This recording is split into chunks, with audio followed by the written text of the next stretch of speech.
Hello, hello, hello. Just adjust myself. Welcome one and all to another thrilling, exciting PROG review. We do PROG review. Can this be a thing? Today I'm talking about Laurie Anderson live at the Town Hall, New York City, September 19th to 20th, 2001. Oh, it's a bit. God, I don't know if it's. Is that picking that up? Is it a bit bright? I don't know. Cast your minds back to 2001. I don't know if you can do that, but I've been listening to this on the dog walk. There is another version of this which is in a jewel case, but this is not in a jewel case. I always find it curious. There's some releases are like this, and then you'll wander around and you'll see another in a jewel case. Funny. 2001, blimey. This tour, this is a live album.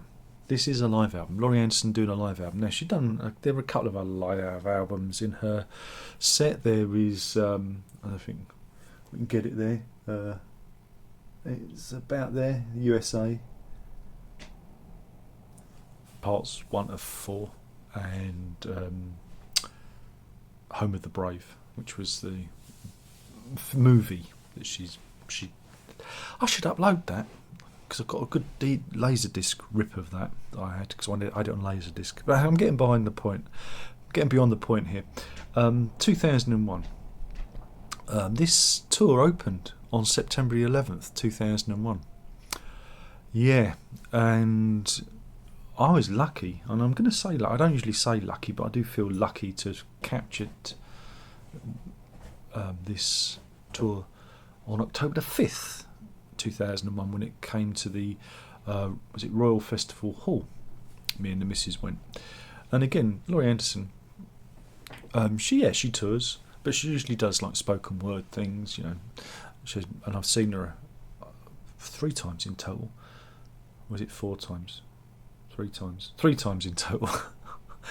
And 2 of those have been spoken word events at the Barbican, and this is like with a band where she actually performs her music, and it is quite, again, out of the things she does, touring with a band is unusual. It's an unusual event.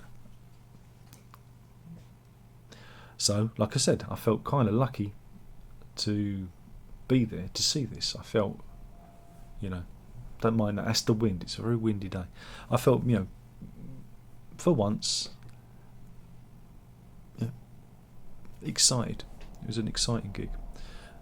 The thing about the gig, it was very much overshadowed by the events of 9/11, and you hear it here on this double album. Now, at the time, she'd had an album called Life on a String out. I don't know if that was the same year. It might have been kind of to promote that album. So I'm just pulling it up, because I can't. I could just get the CD off the shelf. Yeah, that was out in 2001, August the 21st, 2001. So really, it was to promote that album. And Life on a String was like her first proper music album since Bright Red. So you do the maths. It's like, I don't know, 7 years since since her previous music album. So it was an important. I really like Life on a String. Funny enough, it's a very New York album. If you listen to it, songs like Washington Street, Statue of Liberty, One Beautiful Evening. Like I said, very, very New York. And of course, what happened with the events of 9/11 happened in New York. And so here she is presenting an album about New York at a time when New York has been attacked, and it's, again, there's an atmosphere hanging over this live album. Because you've got to remember, this is just a week after what happened, and the tour started on September 11th. It was in Park West, Chicago. That's where she started the tour. So the whole tour is kind of overshadowed by those events. And again, when we saw her on October the 5th, I remember her talking about it and, what had happened. And yeah, it makes it a very interesting live album. Because without that context, I think you lose a certain dimension to what this is, but her meaning that she brings to it.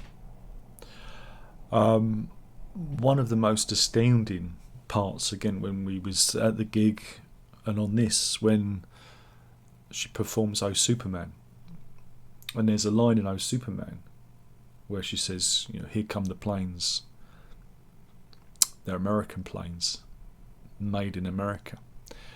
And with what had happened on 9/11, it completely kind of changed the meaning of the song. The song again took on a whole new aspect, and in this context of the events, it was like it was all feeding in and out of itself. And I remember gasping. It was like a punch to the solar plexus. It really kind of left me, going, wow, it's amazing how a song of that age, how old would it have been 20 years at that point, a 20-year-old song suddenly becoming relevant again, having it been of the moment. It was just very strange, and I think it illustrates the timelessness of music, of how it can take on new meanings, these words. So yeah, I was listening to this on the dog walk. I just fancied it. I don't know why, and I thought I'd talk about it. And it's quite a good. There's quite a good collection of songs from her discography. The only thing that's kind of omitted is "Mr. Heartbreak," which I don't think, it doesn't get any coverage on here at all looking at it. But you get, a few pieces from Big Science, a few pieces from Life on the String, the new record, even Strange Angels and Bright Red are on here too. And I think it's really good because, again, these aren't like exactly the same as the album. They are. This is what I like about when I like a live album. I like it because it is unique and the performances are unique and it has a meaning. And this feels very much a one-off. It feels very, it doesn't feel like they're trying to replicate the music from the albums. It feels, very genuine. And yeah, I just find it very emotional. Again, very emotional live album, and it's very rare that a live album takes me back to the actual gig. This reminds me of the gig. It takes me back because you get live albums. I'm trying to think like Gabriel or Genesis or whatever. I've seen those gigs or that band, and it doesn't necessarily root me to the gig, if you know what I mean. The gig is a separate experience, but listening to this, it really feels like it was, even though it wasn't my gig, it kind of takes me back there, and that's very unusual for a live album to do that. So yeah, a truly remarkable record, and probably one that's probably been a bit lost, overlooked somewhat. Though I must admit, I find the design of it a little bit weird. You got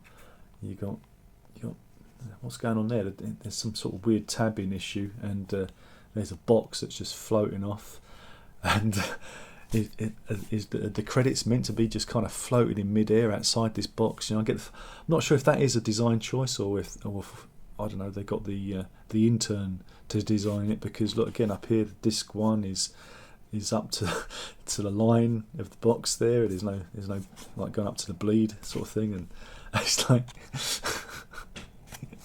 maybe it's meant to be like that. Maybe it was a design decision, because again, when you see but I've seen that kind of design before. So yeah, I mean, do try and give it a listen. It's a truly remarkable live album, and